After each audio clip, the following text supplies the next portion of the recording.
وعباد الرحمن الذین یمشون علی الارض ہونا، اللہ کے بندے وہ ہیں جو زمین پر چلتے ہیں تو آہستگی اور نرمی کے ساتھ، قدم مار کر نہیں چلتے، اکڑ کر نہیں چلتے، بلکہ یہ کہ معلوم ہوتا ہے فروتنی کے ساتھ چل رہے ہیں، اور یہ اپنے آپ کو آقا نہیں سمجھتے، مالک نہیں سمجھتے، بلکہ غلام سمجھتے ہیں، اللہ کے غلام ہیں، عباد الرحمن ہیں، اللہ کے بندے ہیں، تو غلاموں کی طرح چلتے ہیں، وہ اکڑ کر نہیں چلتے۔ وَإِذَا خَاطَبَهُمُ الْجَاهِلُونَ قَالُوا سَلَامًا، ایک ان کا وصف یہ ہے کہ جب جاہل لوگ، اجڑ لوگ، مشتعل مزاج لوگ خام خواہ ان سے الجھنا چاہیں، بحث و مباحثے میں انہیں جو ہے وہ خام خواہ الجھانا چاہیں، تو وہ کہتے ہیں سلام، وہ الجھتے نہیں ہیں، بحث و تمہیز کے اندر نہیں۔ جب وہ دیکھتے ہیں کہ ایک شخص بحث پر اتر آیا، وہ اب بات سمجھنا نہیں چاہتا، اس کے اوپر ضد جو ہے وہ مسلط ہو چکی ہے، تو اب خام خواہ اس کے ساتھ وہ الجھے رہنا، جس کو ہم کہتے ہیں ہمارے ہاں وہ پنجاب میں یہ سینگ پھنسا کر آدمی جو ہے وہ اپنا وقت ضائع کرے، اس کا بھی وقت ضائع کرے، کوئی فائدہ نہیں۔ میچور آدمی یہ کہ دیکھے اگر تو واقعی یہ بات سمجھنا چاہ رہا ہے تو سمجھائے، نہیں سمجھنا چاہتا، اس کی اصل میں نیت ہی نہیں ہے، تو پھر خام خواہ اس کے ساتھ الجھنے کا فائدہ نہیں۔ والذین یبیتون لربہم سجدا وقیاما، اور وہ لوگ کہ جو راتیں بسر کرتے ہیں اپنے رب کے لیے سجدے اور قیام میں۔ یہاں وہ بات بہت واضح ہو گئی، جہاں تک 5 فرض نمازیں ہیں وہ تو فرض ہیں، وہ تو تعمیر سیرت کی بنیادیں ہیں، ان کی تو مداومت کرنی ہے۔ والذین یحافظون والذین هم علی صلواتہم یحافظون، لیکن یہ لوگ جو ہیں جن کے دل آشنا ہو گئے ہوں اللہ سے، اگر یہ اللہ کے ساتھ دوستی ہو چکی ہو، تو پھر یہ کہ رات کا وقت ہوتا ہے کہ جس میں وہ پھر بندہ اٹھتا ہے، کوئی دیکھ نہیں رہا ہے، لوگ سوئے ہوئے ہیں، کوئی ڈسٹربنس نہیں ہے۔ خیر ہماری تو آج کل شہری زندگی میں راتوں میں بھی ڈسٹربنس رہتی ہے، لیکن یہ کہ عام طور پر بہرحال دن کے مقابلے میں تو ایک سکون کی کیفیت ہوتی ہے، اس وقت اپنے رب سے راز و نیاز کی باتیں، کبھی اس کے سامنے کھڑے ہیں، کبھی سر بسجود ہیں۔ والذین یبیتون لربہم سجدا وقیاما والذین یقولون، اور وہ کہتے رہتے ہیں سب کے باوجود، ربنا اصرف عنا عذاب جہنم، اے رب ہمارے عذاب جہنم کو ہم سے پھیر دے، دور کر دے۔ یہ سورہ نور میں بھی ہم نے پڑھا تھا کہ وہ ساری شخصیت جو ہے بیان کرنے کے بعد وہ اس کے بعد بھی لرزاں و ترساں رہتے ہیں۔ یوما تتقلب فیہ القلوب والابصار، ڈرتے رہتے ہیں اس دن کے خیال سے کہ جس میں نگاہیں اور دل الٹ دیے جائیں گے قیامت کے دن سے۔ ان عذابہا کان غراما، یقیناً اس کا عذاب جو ہے وہ چمٹ جانے والی شے ہے۔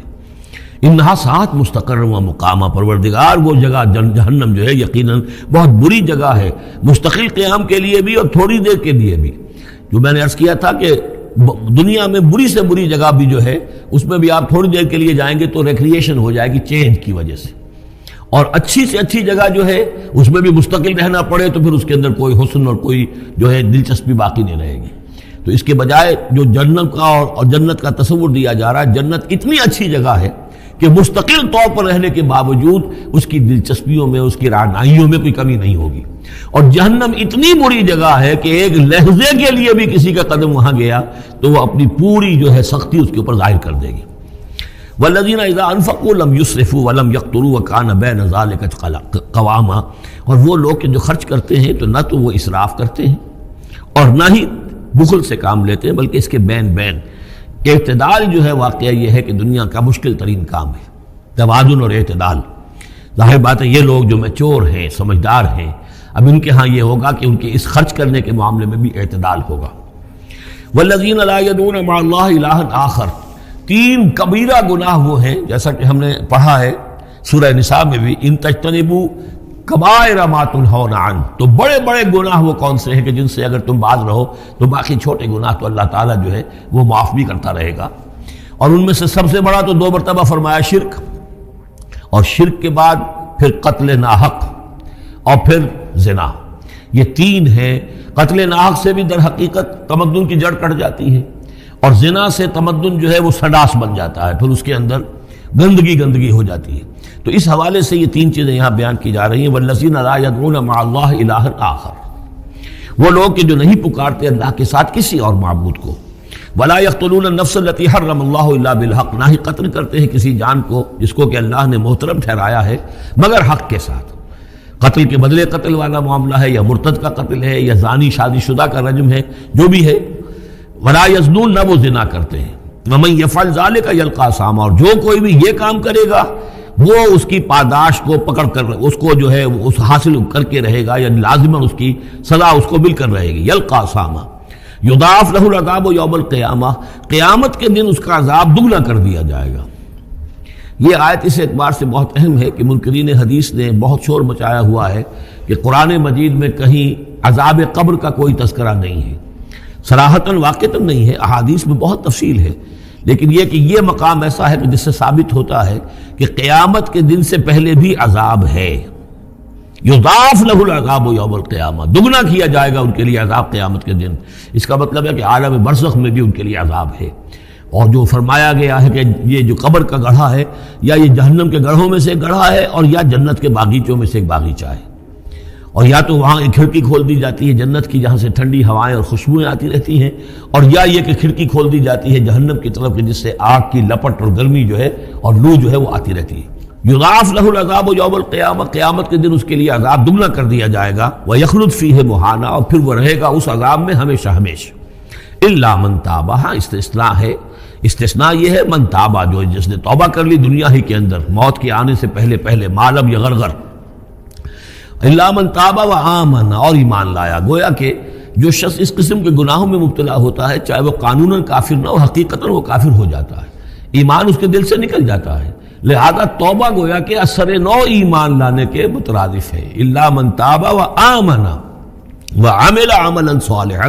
اور وہ پھر عمل کرے نیک، فاولئک یبدل اللہ سیئاتہم حسنات، تو ایسے لوگوں کی برائیوں کو اللہ تعالیٰ نیکیوں سے بدل دیتا ہے۔ اس کے دونوں معنی ہے کہ توبہ کے نتیجے میں ایک تو نامہ اعمال میں جو اندراج ہوا تھا برائی کا وہ صاف ہو جائے گا اور اس کی جگہ نیکی کا اندراج ہو جائے گا، اور یہ معنی بھی ہے کہ زندگی میں اس دنیا میں توبہ کے نتیجے میں اخلاق جو ہے وہ پاک صاف ہو جاتے ہیں، دامن اخلاق کے دھبے دھل جاتے ہیں، اور انسان کا جو دامن کردار ہے پھر صاف شفاف ہو جاتا ہے۔ وَكَانَ اللَّهُ غَفُورًا رَحِيمًا، اور اللہ تعالیٰ غفور الرحیم ہے۔ وَمَن تَابَ وَعَمِلَ صَالِحًا، اب دوبارہ تکرار کی گئی، اور جو توبہ کرے اور پھر نیک عمل کرے، فَإِنَّهُ يَتُوبُ إِلَى اللَّهِ مَتَابًا، تو وہ ہے کہ جو توبہ کرتا ہے اللہ کی جناب میں جیسا کہ توبہ کرنے کا حق ہے۔ توبہ کی تسبیحیں ہو رہی ہوں، استغفار کی تسبیحیں ہو رہی ہوں، اور آیت کریمہ کے ختم ہو رہے ہوں 1.25 لاکھ کا اور لاکھ کا، لیکن حرام خوری جوں کی توں جاری ہو، وہ سارے غلط کام ویسے کہ ویسے جاری ہوں، وہ کوئی توبہ نہیں ہے، اس کا کچھ حاصل نہیں۔ والذین لا یشهدون الزور، اور وہ لوگ کہ جو جھوٹ کے پر موجود بھی نہیں رہتے۔ جھوٹ کی گواہی والی بات نہیں ہے یہاں، لیکن جھوٹ کی گواہی تو گویا کہ اس کے اندر خود بخود امپلائڈ ہے، یعنی ان کے اندر صداقت اور حق کے ساتھ اتنی غیرت ہوتی ہے کہ جہاں کوئی جھوٹ کا گزر بھی ہو وہاں وہ اپنی موجودگی بھی پسند نہیں کرتے۔ جھوٹ کا دھندا ہو رہا ہو، جھوٹ کا کاروبار ہو رہا ہو، جھوٹ بولا جا رہا ہو، یہ وہاں پر ان کی غیرت اور حمیت جو ہے صداقت کے ساتھ اور سچ کے ساتھ وہ اتنی ہے کہ وہ وہاں موجودگی بھی اپنی برداشت نہیں کرتے۔ وَإِذَا مَرُّوا بِاللَّغْوِ مَرُّوا كِرَامًا، اسی طریقے سے جب وہ کسی لغو کام کے پاس سے گزرتے ہیں تو اپنے دامن کو بچا کر گزر جاتے ہیں۔ دیکھیے وہاں بھی تھا سورہ مومنین کو شروع کی آیات میں وَالَّذِينَ هُمْ عَنِ اللَّغْوِ مُعْرِضُونَ، کہ جو لغو سے اعراض کرتے ہیں، اور یہاں یہ کہ اس کے پاس سے اگر گزر ہو بھی جائے اتفاقاً، خود تو قصد کرنا جو ہے بہت دور کی بات ہے، اس کا کوئی امکان ہی نہیں، اتفاقاً آپ راستہ چل رہے ہیں اور دیکھ رہے ہیں کوئی مداری کا تماشا ہو رہا ہے، آپ کا کوئی ارادہ نہیں تھا، لیکن وہاں رکیے بھی نہیں، وہاں سے جو ہے اپنے دامن کو بچاتے ہوئے نکل جائیے۔ والذین اذا ذکروا بآیات ربہم، اور وہ لوگ کہ جن کو جب ان کے رب کے آیات کے ذریعے سے نصیحت کی جاتی ہے، سمجھایا جاتا ہے، لم یخروا علیہا صما وعمیانا، تو نہیں گر پڑتے اس پر بہرے اور اندھے ہو کر۔ اس کے بھی دونوں معنی ہیں، ایک تو یہ کہ مخالفت پر اندھے بہرے ہو کر کمر کس لینا جیسے کہ قریش کر رہے تھے، تو گویا کہ تعریض ہے، ان پر ایک تنزیہ انداز ہے یہ کہ یہ لوگ جس طریقے سے کر رہے ہیں وہ معاملہ اللہ کے بندوں کا نہیں ہوتا۔ لیکن یہ دوسری طرف یہ بات بھی ہے کہ آیات قرآنیہ کو بھی اندھے بہرے ہو کر تو نہیں پڑھنا ہے اور سننا ہے، بلکہ غور کرنا ہے۔ افلا یتدبرون القرآن ام علی قلوب اقفالها، تو کیا یہ قرآن کی آیت پر تدبر نہیں کرتے؟ وَتَدَبَّرُوا فِيهِ لَعَلَّكُمْ تُفْلِحُونَ، تدبر کرو تاکہ تم سمجھو۔ تو اس طریقے سے محض جو ہے وہ قرآن مجید کو بھی اندھے بہرے ہو کر جو ماننا جو ہے اس سے بھی بہرحال عباد الرحمن جن کی یہاں تعریف کی جا رہی ہے ان کے مقام سے وہ جو مقام ہے ان کے مرتبے سے فروتر ہے۔ وَالَّذِينَ يَقُولُونَ رَبَّنَا هَبْ لَنَا مِنْ أَزْوَاجِنَا وَذُرِّيَّاتِنَا قُرَّةَ أَعْيُنٍ، اور وہ لوگ جو کہتے ہیں کہ اے رب ہمیں اپنی بیویوں اور ہماری اولاد کی طرف سے آنکھوں کی ٹھنڈک عطا فرما، یعنی یہ کہ جس راستے پر ہم چل رہے ہیں ہماری اولاد ہمارے گھر والے بھی اسی راستے پر چلیں تاکہ ہماری آنکھیں ٹھنڈی ہوں۔ ایسا نہ ہو کہ میں تو اللہ کے دین کے راستے کی طرف چلنے کی کوشش کر رہا ہوں اور اولاد کسی اور طرف کو دور لگا رہی ہے، تو ایک کشاکش ہے۔ پھر یہ جو صورتحال جو ہے فرکشن گھر کے اندر پیدا ہوتی ہے، تو اللہ تو ہمیں ہمارے گھر والوں سے آنکھوں کی ٹھنڈک عطا فرما، اور آنکھوں کی ٹھنڈک ظاہر بات ہے عباد الرحمن کی کن چیزوں میں ہوگی کہ وہ بھی اللہ کے بندے بنے، اللہ کی بندگی کے راستے کو اختیار کریں۔ وَجْعَلْنَا لِلْمُتَّقِينَ اماما، اور ہمیں متقیوں کا امام بنا۔ اس کا یہ مطلب نہیں ہے کہ یہ امامت کی طلب ہے، بلکہ یہ کہ ہم خود امام ہیں۔ ایک شخص اپنے گھر کا سربراہ ہے، امام ہے، تو اے اللہ جن کے ہم امام ہیں انہیں متقی بنا دے۔ اس لیے کہ ظاہر بات ہے کہ میدان حشر میں جب ہم چلیں گے تو اس ایک شخص کے پیچھے اس کی اولاد چلی آ رہی ہے، اور معلوم ہو کہ وہ تو جہنمی ہے جو چلے آ رہے ہیں، یہ خود تو بہرحال ایک نیک آدمی تھا نہیں، ہمارے پیچھے جو ہماری نسلیں آئیں اے اللہ انہیں بھی متقی بنا۔ جن کے ہم امام ہیں، جو ہمارے پیچھے ہیں، جن کے کہ ہم دنیا میں جیسے کہ فرمایا ہے ایک حدیث میں بھی آتا ہے کلکم راعٍ وکلکم مسئول عن رعیتہ، تم میں سے ہر شخص کی حیثیت ایک چرواہے کی ہے، اور اللہ نے کچھ نہ کچھ مخلوق جو ہے اپنی اس کے چرواہے کے حوالے کی ہے۔ تمہاری اولاد ہے، تمہاری بیوی ہے، یہ گھر کنبہ ہے، یہ تمہارا جو ہے یہ گویا کہ تمہارے متبعین ہیں، تمہارے فالوورز ہیں، تو اللہ ہمارے فالوورز کو متقی بنا دے، اور ہماری جو امامت ہے وہ متقیوں کی امامت ہو۔ اولئک یجزون الغرفۃ بما صبروا، یہ وہ لوگ ہیں کہ جن کو بالا خانے ملیں گے ان کے صبر کی جزا میں، انہوں نے صبر کیا۔ ظاہر بات ہے کہ اللہ دنیا میں بے شمار مواقع آتے ہیں حرام خوری کے، ایک بندہ مومن بچتا ہے، بہت سے مواقع پر اللہ تعالیٰ موقع دے کر آزما لیتا ہے کہ ذرا سی بھی اس کے اندر کمی ہو تو پھر یہ نکل جائے کسی غلط راستے کی طرف۔ انسان جو ہے صبر کرتا ہے، جذبات کو روکتا ہے، اپنی خواہشات کو روکتا ہے، شہوات کو تھامتا ہے، ان تمام چیزوں کو سنبھال کر یہ سب گویا کہ پوری زندگی صبر ہے۔ تو بما صبروا اولئک یجزون الغرفۃ بما صبروا، یہ وہ لوگ ہوں گے کہ جنہیں بدلے میں ملیں گے بالا خانے جنت کے ان کے صبر کے عوض۔ وَيُلَقَّوْنَ فِيهَا، ان کا استقبال کیا جائے گا وہاں جنت میں، ان بالا خانوں میں، تحیۃ و سلاما، سلام کے ساتھ اور دعاؤں کے ساتھ۔ خالدین فیہا، وہ رہیں گے اس میں ہمیشہ ہمیش۔ حسنت مستقرا و مقاما، بہت ہی عمدہ ہے وہ جگہ، مستقر کے طور پر بھی، مستقل قیام گاہ کے طور پر بھی، اور مقامہ تھوڑی دیر کے لیے بھی۔ تو یہ گویا کنٹراسٹ ہے، جہنم کو فرمایا ساعت مستقر و مقامہ، اور جنت حسنت مستقر و مقامہ۔ قل ما یعبأ بکم ربی، اے نبی ان سے کہہ دیجئے میرے رب کو تمہاری کوئی پرواہ نہیں ہے، یہ نہ سمجھو کہ میں تمہارے پیچھے اپنے آپ کو ہلکان کر رہا ہوں، تو میرے رب کو کوئی تمہاری ضرورت ہے؟ میری یا میرے رب کی کوئی ضرورت اٹکی ہوئی ہے تمہارے بغیر، وہ بات پوری نہیں ہوگی؟ یہ چھپر تم ہی اٹھاؤ گے تو اٹھے گا ورنہ اٹھ نہیں سکتا، یہ نہ سمجھو۔ قل ما یعبأ بکم ربی لولا دعاؤکم، اگر نہ ہوتا تمہیں پکارنا۔ اللہ نے یہ بات اپنے ذمے لی ہوئی ہے کہ تمہیں خبردار کر دیا جائے۔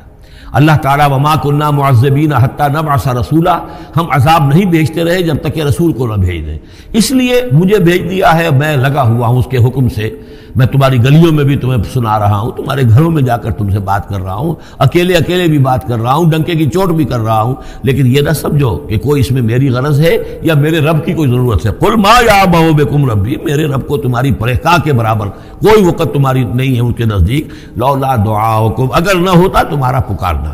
فقط کذبتم،